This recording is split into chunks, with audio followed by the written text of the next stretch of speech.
Eh bien, on peut avancer, on peut aller sur Mike Conley, si tu veux bien. Mike Conley, 29 minutes par match cette saison, 76 matchs en termes d'efficacité, plus 8% par rapport à la moyenne. Donc, c'est vraiment, vraiment excellent. Plus 8% d'efficacité relatif à la moyenne NBA. Sur tout de même un usage qui est très modeste, de 16%, à peine 16% d'usage. Et c'est vrai que pour te lancer, c'est peut-être une de ses dernières, puisqu'il a tout de même 36 ans, mais tout de même, c'est une de ses dernières peut-être, mais une très bonne saison de la part de Mike Conley. Ouais, ouais, ouais. Eh bien, justement, l'an dernier, tu m'avais donné Kyle Lowry en cas pratique. Là, Mike Conley, il y a pas mal de similitudes. Donc, à 36 ans, je trouve que il est quand même encore valuable pour son équipe. Tu vois, justement, je cite Kyle Lowry, on avait André Miller aussi qui avait joué très longtemps, mais qui pouvait être ce titulaire en fait qui ne pénalise pas le reste de l'équipe. Et pour moi, Mike Conley, on est vraiment dans ce profil-là.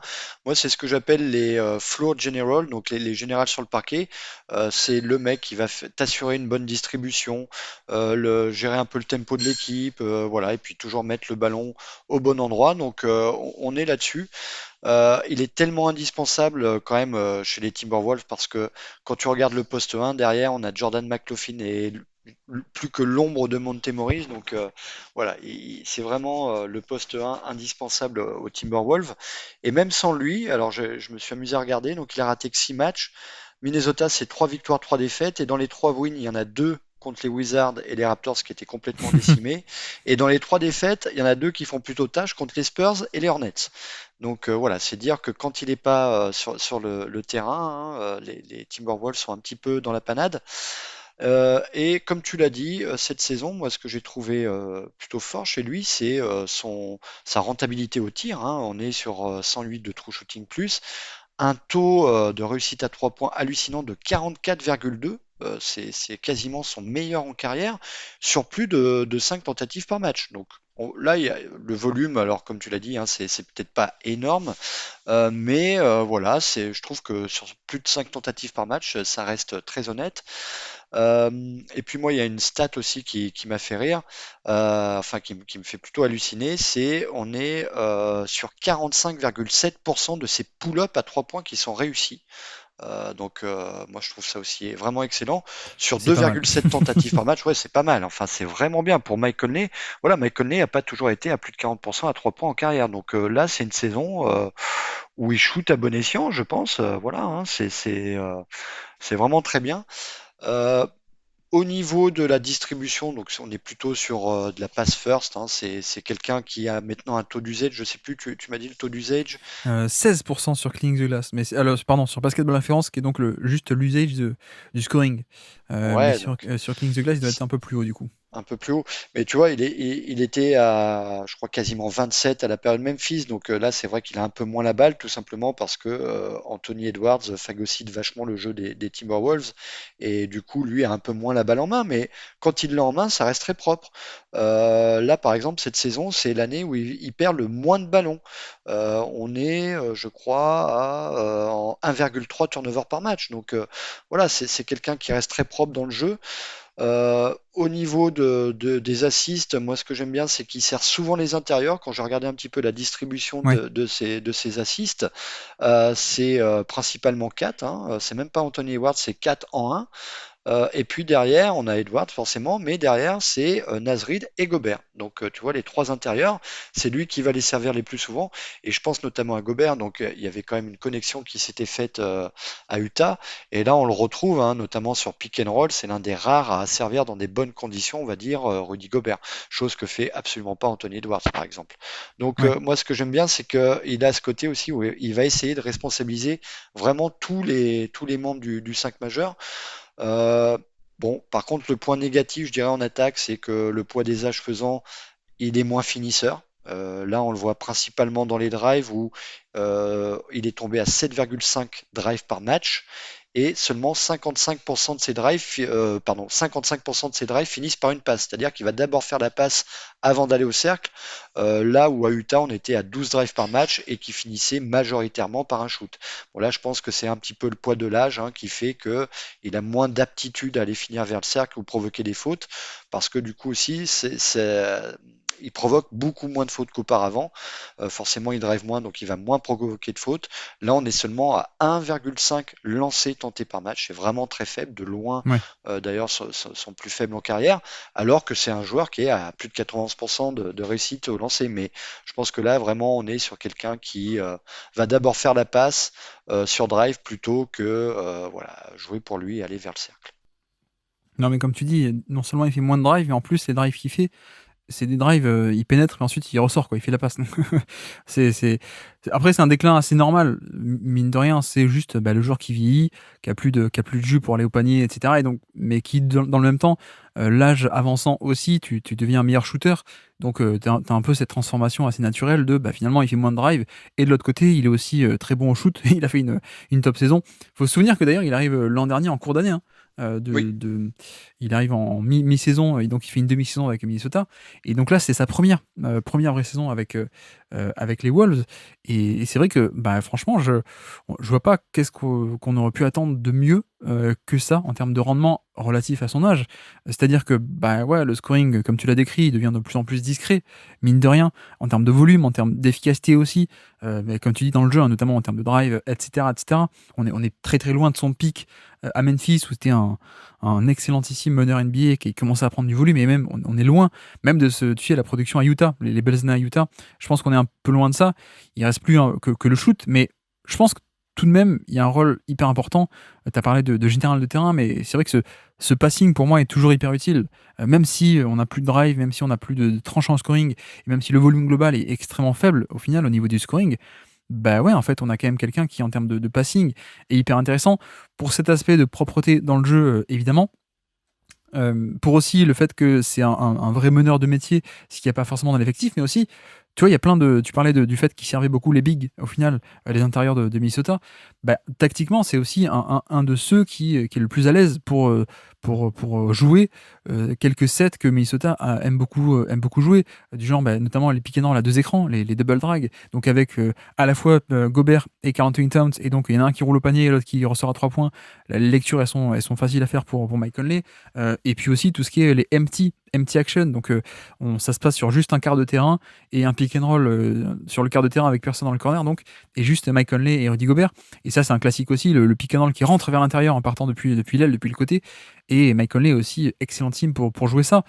Et tu vois, même plus que ça, je trouve que tu as parlé un peu de la connexion avec Gobert vis-à-vis de Utah, mais même en termes de style de passing, c'est exactement ce qu'il faut à Gobert. On avait vu sur le cycle avec Russell, en dehors de tout ce qui était problème hors terrain peut-être ou autre, quoi. Mais Russell, c'est plutôt un type de passeur qui aime bien faire des pocket passes qui arrivent très bas. Alors que finalement, Gobert, il a pas trop de mains hyper habiles, donc il aime bien avoir des ballons qui arrivent en haut, et donc ça, c'est typiquement le profil de passeur de Mike Conley.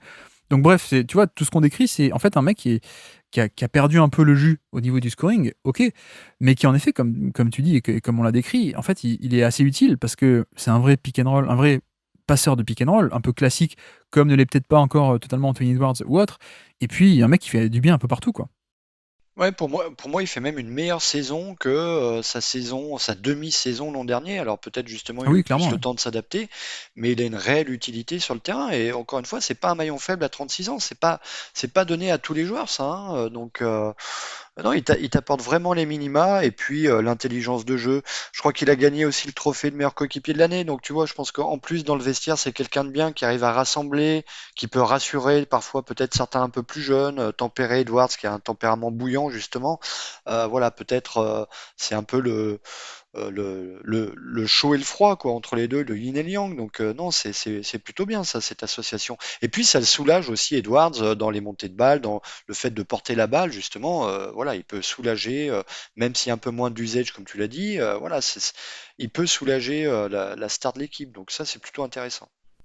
Ouais, tu vois, et puis le scoring baisse, mais en même temps, mais en restant efficace, hein, Oui, oui, bien parce sûr. que, comme on l'a dit, le shoot est là, donc ça booste à peu près l'ensemble, hein, l'efficacité générale, parce qu'il est tellement efficace au shoot, notamment à 3 points.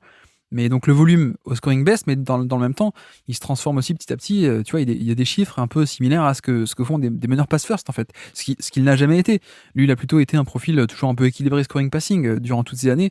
Et là, sur la fin de carrière, bah, le scoring diminue, mais c'est pas grave. Je vais devenir de plus en plus un distributeur avec des chiffres un peu semblables à des meneurs pass first, tout en d'ailleurs en faisant pas beaucoup plus de turnover, hein. Tu l'as décrit aussi, donc on a cette propreté qui, bon, qui va aussi avec le fait que c'est pas un mec qui va prendre beaucoup de risques.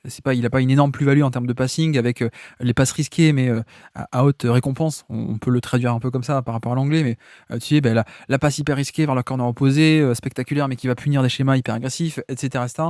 Il y a certaines limitations, donc il fait aussi peu de turnover parce qu'il prend pas beaucoup de risques, mais ça fait du bien. C'est un peu j'ai envie de dire, de l'huile dans le rouage collectif de Minnesota.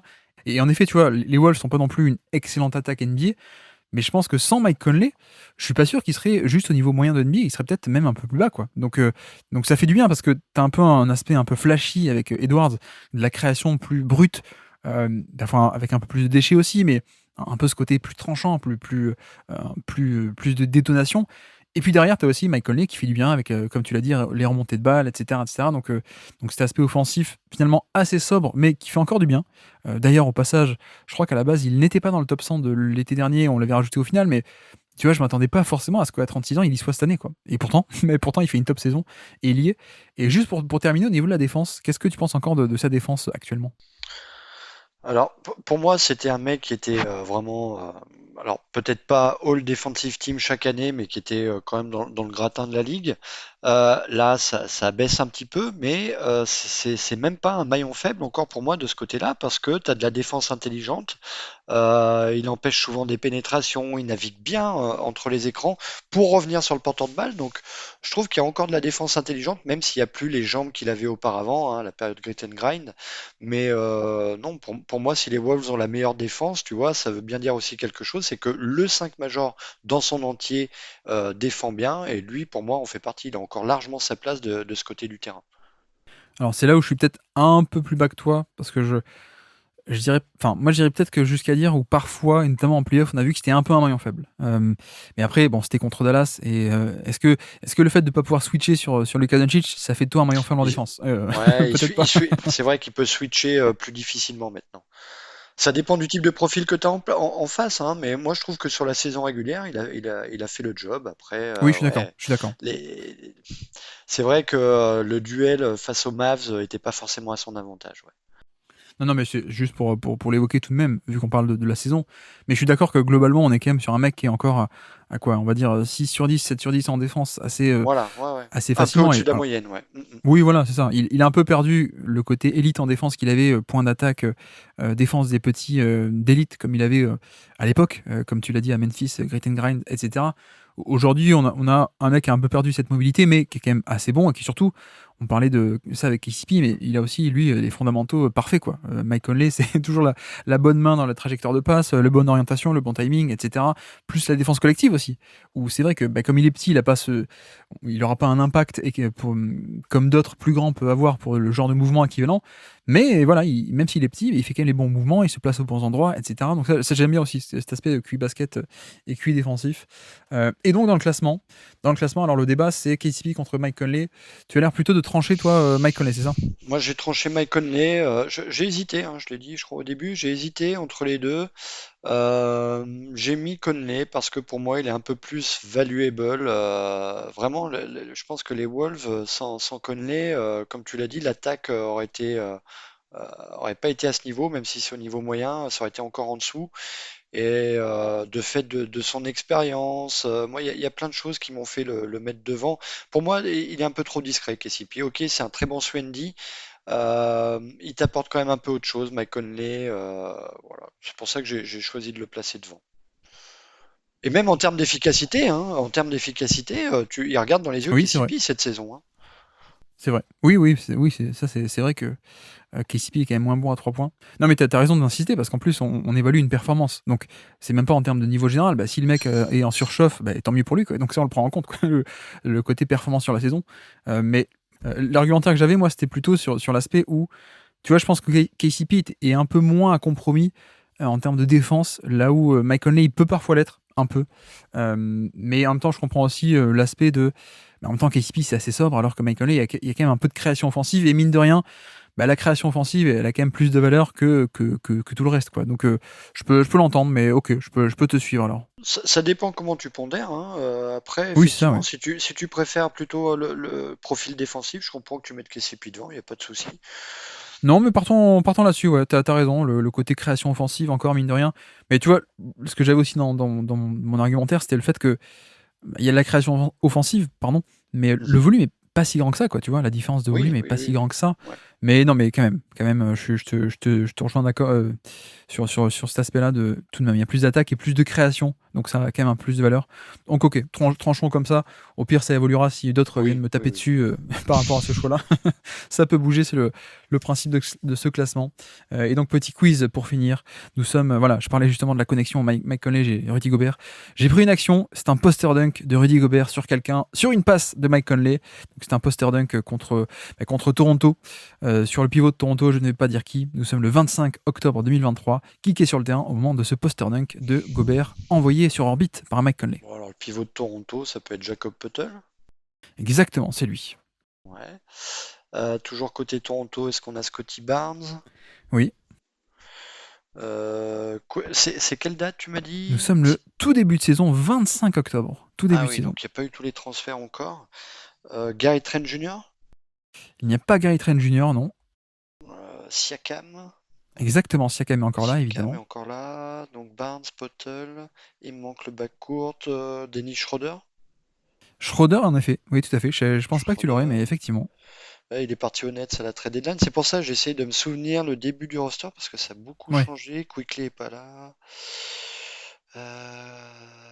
Grady Dick, le rookie, non? Quickley n'est pas là, mais pourquoi Quickley n'est pas là? Parce qu'il est encore à New York, donc. Il est à New York, ouais. Ah, bah, il y a R.J. Barrett. Ah, bah non, Non. attends. Contre qui il a été échangé? Quickley. Contre qui il est échangé, Quickley? Ouais, ouais, je réfléchis. Anunoby? Exactement, OG Ouais, Anunoby ouais, est sur le ok, terrain Anunoby. au Ok. moment de ce poster. Et côté Minnesota, un peu plus facile. Ah, donc Conley Gobert, Towns, Towns est sur le terrain, oui, tout à fait. Edwards Edwards, ouais. et McDaniels. Et pas McDaniels. Pas Qui est le cinquième McDaniels. alors? Bah, ça peut pas être Nasrid, il jouerait pas aussi grand. Non. Kyle Anderson? Non, si je te dis cousin connu, Ah, est-ce que tu bah as Nickel. l'anecdote? Ouais, Nickel Alexander Exactement. Walker. Ok. Nickel Alexander Walker, le cousin de SGA. Si vous aussi vous en avez marre de cette anecdote, parce que tout le monde la connaît par cœur maintenant, appuyez sur 1. Mais voilà, qui est sur le terrain au moment de ce poster dunk de Gobert pour Mike Conley. T'as vu, j'ai pris un poster de Gobert parce qu'un dunk De marquant de la Mike saison de Conley? Mike Conley, il n'y en a pas. Ah, je pense pas. Donc Je j'ai pense pris une pas, action marquante où effectivement. il était au passing, mais bref. Merci d'avoir écouté cet extrait. S'il vous a plu, l'émission complète est disponible en description et on se donne rendez-vous sur le feed principal du Basket Lab pour l'intégralité des podcasts. À bientôt.